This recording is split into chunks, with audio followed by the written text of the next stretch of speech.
If you're a longtime reader of TTAC, you'll know that the last time I reviewed the Acura ILX, I found a few things wrong with the car.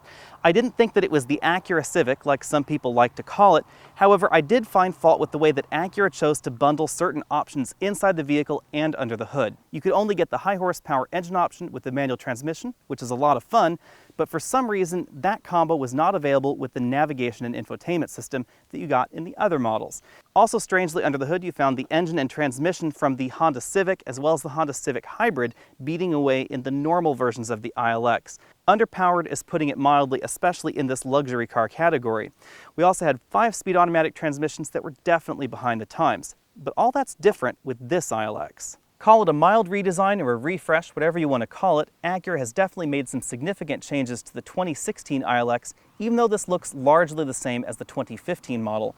Up front, we get a slightly tweaked front end, and we now get full LED headlamps. That's LED high beams and LED low beams, which is pretty unusual in this segment. Behind that tweaked front end, we have some big changes under the hood. Instead of doing what I suggested, which was make that Civic Si engine standard on all models, they actually grabbed the 2.4-liter direct injection 4-cylinder engine from the Acura TLX and jammed it right here under the hood. Also joining it is that new 8-speed dual-clutch automatic from the TLX, sending power right here to the front wheels. Even though this engine produces a few less horsepower than that 2.4-liter Civic Si engine, it produces more torque, and most importantly, the torque and the horsepower come on much lower in the RPM band, thanks to the direct injection system. Lastly, of course, we get significantly improved mileage with this 8-speed automatic. We get 25 miles per gallon city, 36 highway, 29 combined. That's 4 miles per gallon better than the Civic Si. The side profile of the ILX hasn't changed too much. We get some new wheels down here and a little bit different trim all the way around. It may surprise shoppers to hear that this is actually longer than an Audi A3 and right about the same size on the outside as a Lexus IS, a BMW 3 Series, and a Volvo S60. In terms of the seating, not much has changed for the 2016 model year. That means that our model still has an 8-way power driver's seat without lumbar support. We also have a tilt telescopic steering column that doesn't move as far out as some of the other vehicles you'll find out there. Over here on the passenger side, we have a 4-way power passenger seat that is optional. By default, it is manual. Rear seat accommodations are obviously cramped compared to the rest of the Acura family, but you will find about as much room in the back here as you'll find in something like a Volvo S60. This front seat is all the way back in its tracks at a taller person right up front. I actually have no problem sitting behind in terms of legroom. The real problem is headroom in the back because my head is touching the ceiling. Again, that's not too unusual, however, because I can't even fit in the back of a CLA 250. When it comes to cargo carrying, the ILX has a trunk that's about the same size as most of the competition.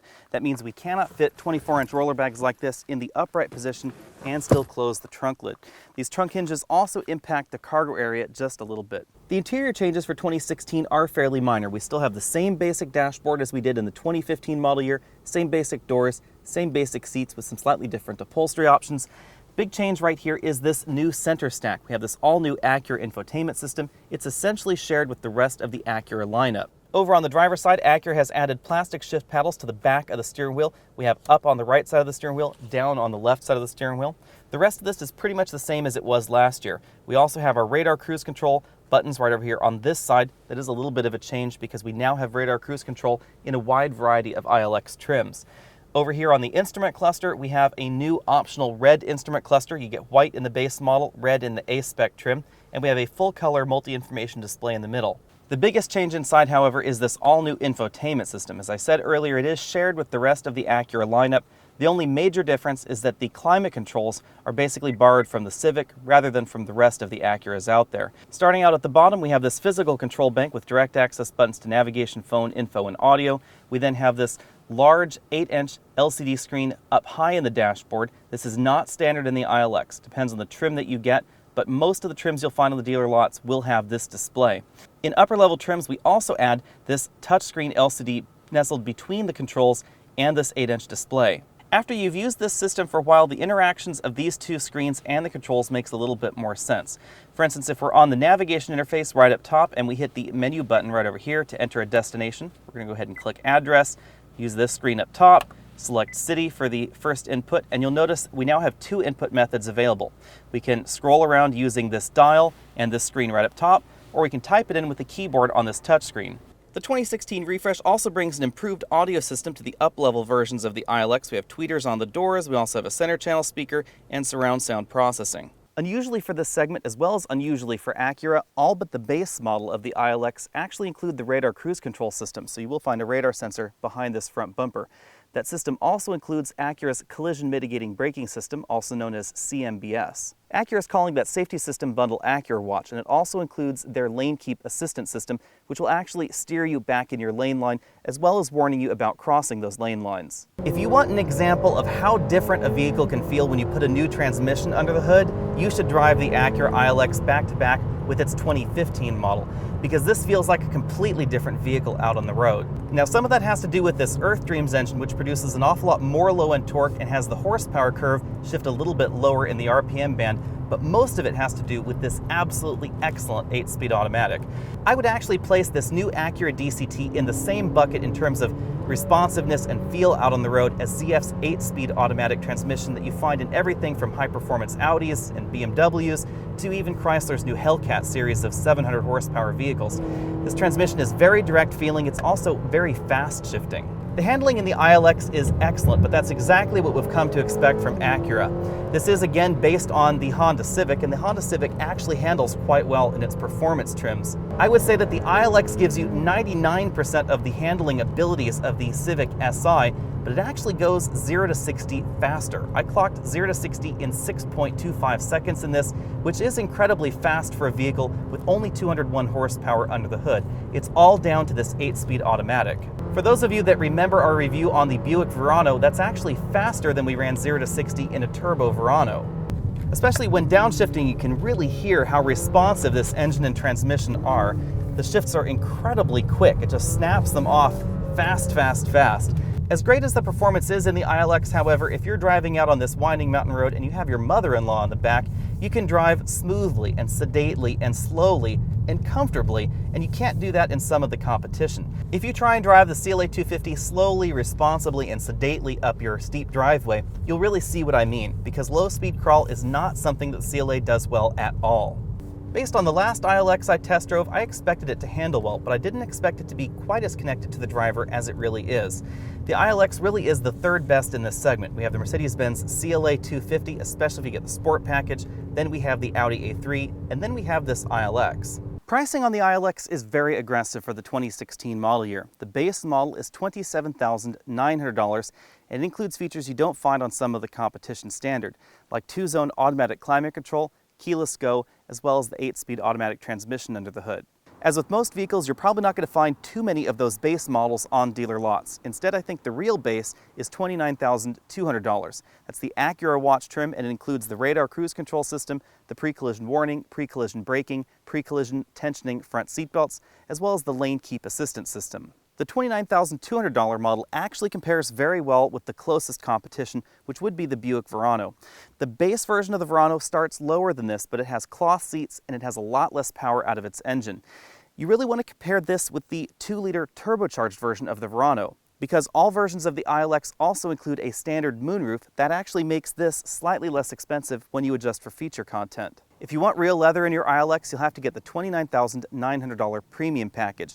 That also brings with it the blind spot information system, as well as that second large LCD in the dashboard. If you like your Acuras fully loaded, we're getting close. There is the $32,900 tech package that includes navigation with traffic on that standard built-in display. We also get an up-level audio system, solar sensing, and GPS linking on the climate control, and the Acura Link telematics system. On the tech package and the premium package, you can add the $1,990 A-Spec package, which is what we're taking a look at right here for the absolute fully loaded model. That gives you these 18-inch wheels we're taking a look at here, the rear spoiler, aluminum pedals, and fog lights up front. Other very direct competition can be found in Honda's own Honda Civic, and that's where a lot of people have criticized the ILX in the past. However, when you really take a look at the differences between this and especially a Civic Si, the ILX seems like a really good deal. Compared to the Civic Si, the ILX handles about the same, but it does ride a little bit better thanks to its 2-mode dampers in this suspension. We also get a more attractive interior, more attractive exterior in my opinion, a much better upgraded navigation and infotainment system, especially if you opt for the up-level trims, and most importantly, we get that 8-speed dual-clutch automatic transmission. It is one of the best transmissions I have driven this year. So in addition to the nicer exterior, the nicer interior, faster acceleration numbers, and better fuel economy numbers, we also get a longer warranty and a better brand experience. Brand experience may not matter to everyone, but a lot of people do put weight on that. I don't think the Civic is the best mass market cross for the ILX. I actually think that's the Mazda 3, because when I last reviewed a Mazda 3 with the 2.5-liter 5-cylinder engine and radar adaptive cruise control, people were really squawking about the price tag in that Mazda 3. However, the ILX is right about the same price when you adjust for feature content, and again, we have a longer warranty and a better brand experience. Now, from that point on, competition gets really tricky because you could compare this with everything from an Audi A3 to a Mercedes-Benz CLA 250, a Lexus IS 250, and absolutely everything in between. A comparably configured Lexus IS 250 will cost you about $43,000, significantly more than the ILX, even though we don't really have that much more room on the inside. The IS will handle better, obviously, and it has a slightly nicer interior, but you're definitely going to pay for it. The same thing goes for the Mercedes-Benz CLA 250. Similarly configured, $45,000. Even Volvo's S60, which is traditionally a value entry in this segment, is going to be about $6,000 to $8,000 more than this when you add the same options onto it. If you're wondering about the Lexus CT because you think the IS isn't that great of a cross shop, then it doesn't get that much better in the CT. It's about 43 grand, similarly configured to this ILX. I don't think that the ILX will really be cross-shopped against the BMW 3 Series or even the Lexus IS. However, that's not necessarily the point. The point of that comparison is that this is truly the best Acura and the truest to the Acura mission in my mind. This ILX is a smaller sized version packed with all the technology that you expect in an Acura at a much lower price. This is the first time Acura has really done this because the old ILX was definitely restricted on features when you compared it to the rest of the Acura lineup. If you're the kind of person that loves classic Acura, then Acura is back for you. We have that 201 horsepower engine under the hood, an excellently mated dual-clutch automatic transmission, a very comfortable interior, absolutely excellent driving dynamics, and excellent fuel economy as well. When you bundle all of that with the reliability we've come to expect out of Acura and expected high resale value for Acura in general compared to mass market brands, it's easy to see that the ILX is not only a good step up from your average compact vehicle, but a good step into the Acura brand. Thanks for taking the time to check out this video. Again, I'm Alex Dykes. This has been the 2016 Acura ILX. Be sure and check out the full review over at thetruthaboutcars.com. Also find us over at Facebook and at Twitter. I'll see you next week.